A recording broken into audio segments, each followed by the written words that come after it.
അപ്പം അങ്ങനെ നമ്മുടെ വരുൺ ഗീതുവിനോട് പറയുന്നുണ്ട് കേട്ടോ, ദേ നോക്ക്, ഏജിയം ഗ്രൂപ്പിന്റെ കാര്യത്തിൽ നീ ഇടപെടുമെന്ന് വേണ്ട എന്ന് പറയുമ്പോൾ ഗീത പറയുന്നുണ്ട്, എനിക്ക് മനസ്സിലായി ആ ഗവൺമെന്റ് പ്രൊജക്റ്റിലെ 5 കോടി രൂപ നിങ്ങൾ തട്ടിയെടുക്കാൻ നോക്കി, അത് ഞാൻ കണ്ടുപിടിക്കുന്ന പേടിയായപ്പോഴല്ലേ നിങ്ങൾ അവിടെ നിന്ന് എഴുന്നേറ്റ് പോയത് എന്ന് ചോദിക്കുമ്പോൾ വരുൺ പറയുന്നുണ്ട്, അതിന് നിന്റെ കയ്യിൽ വല്ല തെളിവുണ്ടോ എന്ന് ചോദിക്കുമ്പോൾ തെളിവില്ലാത്തത് കൊണ്ടിട്ടാണല്ലോ ഞാൻ അതിന് മറുപടി ഒന്നും പറയാതിരുന്നെന്ന് പറയുമ്പോൾ വരുൺ പറയുന്നുണ്ട്, എന്തായാലും ഏജിയം ഗ്രൂപ്പിന്റെ കാര്യത്തിൽ ഇനി നീ ഇടപെടുമൊന്നും വേണ്ട എന്ന് പറയുവാണ്.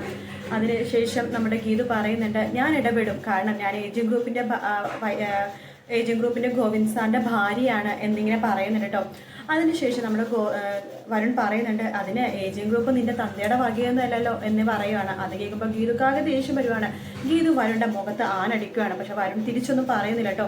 അതിനുശേഷം വരുൺ പറയുന്നുണ്ട്, ഞാൻ നിന്നെ കാണുന്നത് എങ്ങനെയാണെന്ന് നിനക്കറിയോടി എന്ന് ചോദിക്കുകയാണ് ഗീതു അടുത്ത്. ഗീതു അപ്പോൾ ഒന്നും മിണ്ടത്തില്ല. ഭർത്താവിനെ ഉപേക്ഷിച്ച് കാമുകന്റെ കൂടെ പോയ ഒരു അഴുക്ക് പെണ്ണായിട്ടാണ് ഞാൻ നിന്നെ കാണുന്നത് എന്ന് പറയുമ്പോൾ ഗീതുയുടെ കണ്ണൊക്കെ ഒന്ന് നിറഞ്ഞു പോവാട്ടോ. ഇതെല്ലാം കേട്ടുകൊണ്ട് ഭയങ്കര സന്തോഷത്തോടു കൂടി തന്നെ രാധികാമ്മ തൊട്ട് പുറകെ വന്ന് നിൽക്കുന്നുണ്ട്. അതിനുശേഷം വരുൺ വീണ്ടും പറയുവാണ്, കാമുകന്റെ കൂടെ പോയിട്ട് നിനക്ക് ആ പൂതി അങ്ങോട്ട് തീർന്നപ്പോൾ നീ തിരിച്ച് ഭർത്താവിൻ്റെ അടുത്ത് വന്നതല്ലേടി, ഭർത്താവിന്റെ സ്വത്തുക്കൾ തട്ടിയെടുക്കാൻ വേണ്ടിയിട്ട് എന്ന് പറയുവാണ്. നിന്നെ ഞാൻ അങ്ങനെയാടി കാണുന്നത്. നിനക്കൊരു കാര്യം അറിയാവോ, ഈ വീട്ടിലെ ഇപ്പൊ എനിക്കും രാധികാമ്മക്ക് മാത്രമല്ല, എൻ്റെ പ്രിയപ്പെട്ട ഭാര്യയുണ്ടല്ലോ, നിന്റെ പ്രിയപ്പെട്ട കൂട്ടുകാരി രേഖ, അവൾക്ക് കൂടി സത്യങ്ങളൊക്കെ അറിയാം. നീ കാമുകന്റെ കൂടെ പോയെന്നുള്ള സത്യങ്ങളൊക്കെ അവൾക്ക് അറിയാം എന്ന് പറയുമ്പോൾ ഗീതു ശരിക്കും പറഞ്ഞാൽ ഞെട്ടിപ്പോവാട്ടോ, രേഖ കൂടി കാര്യം അറിയാമെന്ന് പറയുമ്പോൾ. അതിനുശേഷം നമ്മുടെ വരുൺ വീണ്ടും പറയുവാണ് ഇങ്ങനെ, നീ ശരിക്കും പറഞ്ഞാൽ ഒരു കൊള്ളില്ലാത്ത സ്ത്രീയാണ്, മോശപ്പെട്ട സ്ത്രീയാണ്. ഭർത്താവ് ജീവിച്ചിരിക്കെ കാമുകന്റെ കൂടെ പോയി, അവസാനം തിരിച്ച് ഭർത്താവിന്റെ കൂടെ വന്നു. നിന്നെ ഞാൻ ആ കണ്ണോടുകൂടി മാത്രമാണ് കാണുന്നത്. എൻ്റെ മനസ്സിൽ നിനക്ക് 0 വിലയാണ് എന്നൊക്കെ പറയുവാട്ടോ. അത് കേൾക്കുമ്പോഴേക്കും ഗീതു ആകെ ഷോക്ക് അടിച്ച പോലെ റൂമിലേക്ക് പോകുവാണ്. അത് കേട്ടിട്ട് രാധികാമ്മ വരുന്നുണ്ട്. അവൾ എന്തൊക്കെ പറഞ്ഞിട്ടാണ് ഇങ്ങോട്ട് വന്നത്, അവസാനം അവളുടെ അസ്ഥിക്ക് തന്നെ കൊള്ളുന്ന രീതിയിൽ തന്നെയാണ് നീ കാര്യങ്ങളൊക്കെ പറഞ്ഞത്.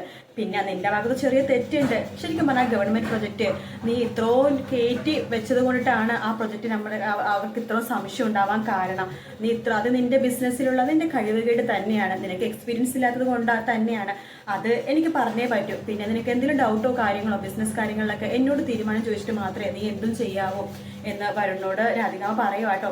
അതിനുശേഷം റൂമിൽ പോയിട്ട് ഗീതു ഭയങ്കരമായിട്ട് പൊട്ടി കരഞ്ഞുകൊണ്ടിരിക്കുകയാണ്. നമ്മുടെ വിജയലക്ഷ്മി മാഡത്തിനെ വിളിക്കുന്നുണ്ട് ഗീതു. അപ്പം തന്നെ വിജയലക്ഷ്മി മാഡം ഭയങ്കര തിരക്കിലായിരിക്കും കേട്ടോ.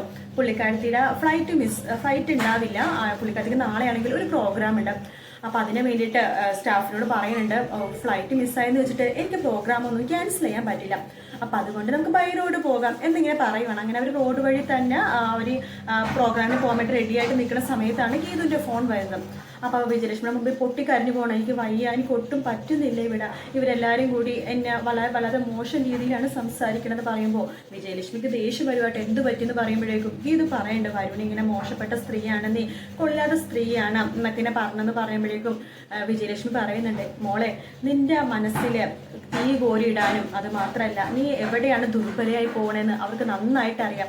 അതുകൊണ്ടിട്ടാണ് അവർ ഈ ടോപ്പിക്ക് വീണ്ടും നിന്റെ മുമ്പിലേക്ക് ഇടുന്നത്. അപ്പം നീ എന്താ ചെയ്യേണ്ടത്, നീ അവിടെ നിന്ന് കൊടുക്കുകയാണ് വേണ്ടത്, നീ ശക്തമായിട്ട് അതിനെതിരെ പ്രതികരിക്കണം.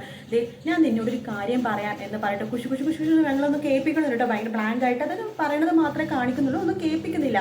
പക്ഷെ അത് കേൾക്കണ ഗീതക്ക് ഭയങ്കര എനർജി ആവാണ്. ഗീതു ഇനി ഞാൻ ചെയ്തോളാം, ഞാൻ വിജയിച്ച് കാണിച്ചു കൊടുക്കും എന്നൊക്കെ പറഞ്ഞിട്ട് ഫോം വെക്കാണ്. വിജയലക്ഷ്മിക്ക് ഭയങ്കര സന്തോഷമാവാം കേട്ടോ. അങ്ങനെ ഗീതു അവിടെ നിന്ന് ഡൈവേഴ്സ് പേപ്പറിന്റെ ഫയലിനെ കയ്യിൽ പിടിക്കുകയാണ്. അതേസമയം നമ്മുടെ വരുണും രാധികാമ്മയും സംസാരിച്ചുകൊണ്ടിരിക്കുകയാണ്. വരുൺ പറയുന്നുണ്ട്, അമ്മേ ഇങ്ങനെ പോയാൽ ശരിയാവില്ല, ആ ഡൈവേഴ്സ് ചെയ്യിപ്പിക്കേണ്ടത് നമുക്ക് അവരെ കൊണ്ടെന്ന് പറയുമ്പോൾ നമ്മുടെ രാധികാമ്മ പറയുന്നുണ്ട്, അതെന്തായാലും ചെയ്യിപ്പിക്കാടാ, നമ്മുടെ ഭീഷ്മര് തന്ന വാക്ക് പോലെയാണ് ഗോവിന്ദന്റെ വാക്ക്, അവന്റെ ജീവിതത്തിൽ ഇനി ഒരു പെണ്ണും ഉണ്ടാവില്ലെന്ന് അവൻ എനിക്ക് സത്യം ചെയ്തതാണ്. ഇനി ഞങ്ങളൊരു പെൺകൊച്ചിനെ കണ്ടുപിടിച്ചിട്ട് അവനോട് കല്യാണം കഴിക്കണമെന്ന് പറഞ്ഞാൽ പോലും അവൻ കല്യാണം കഴിക്കില്ല. ആ ഒരു മാനസികാവസ്ഥയിലാണ് ഗോവിന്ദ് ഇപ്പോൾ എന്നിങ്ങനെ പറഞ്ഞുകൊണ്ടിരിക്കുകയാട്ടോ. അങ്ങനെ പറഞ്ഞുകൊണ്ടിരിക്കുക തന്നെ ഇതെല്ലാം കേട്ടുകൊണ്ട് ഗീതു വരുവാണ്. ഗീതു കുറെ ഫയലും കാര്യങ്ങളൊക്കെ ആയിട്ടാണ് വരുന്നത്. അങ്ങനെ ഗീതു പറയുന്നുണ്ട്, ഇത് ഏജിയം ഗ്രൂപ്പിന്റെ കുറച്ച് ഫയൽസും കാര്യങ്ങളൊക്കെയാണ്, എനിക്ക് ഈ കാര്യങ്ങളൊക്കെ കുറച്ച് ക്ലാരിഫിക്കേഷൻ വരുത്താനുണ്ടെന്ന് പറയുമ്പോൾ നീ എന്തിനു ഇങ്ങനത്തെ കാര്യത്തിലേക്ക് ഇടപെടുന്നത് എന്ന് വരുൺ ചോദിക്കുകയാണ്. നീ വെറും വൈസ് പ്രസിഡന്റ് മാത്രമാണ്, നിന്നെക്കാളും ഉയർന്ന പോസ്റ്റാണ് എൻ്റെ അമ്മക്ക്, അപ്പം അമ്മ പറഞ്ഞിട്ട് മാത്രം നീ എന്തും ചെയ്താൽ മതി എന്ന് പറയുവാണ്.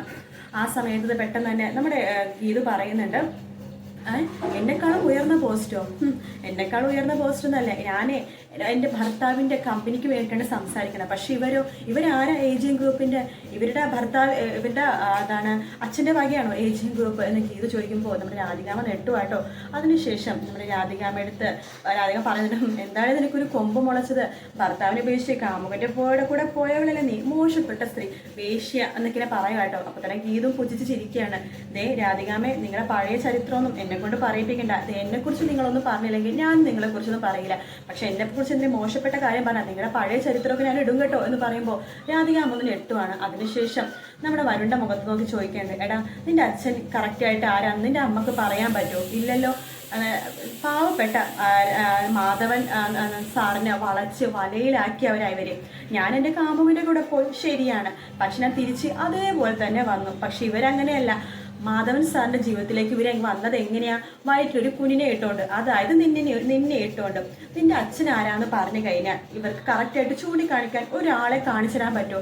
അങ്ങനെ സ്ഥിരമായിട്ട് ഒരാളുണ്ടോ രാധികാമ്മ എന്ന് ചോദിക്കുമ്പോൾ നമ്മുടെ രാധികാമ്മ ആകെ ചൂളി പോവാട്ട് വരുണിന്റെ മുമ്പില്.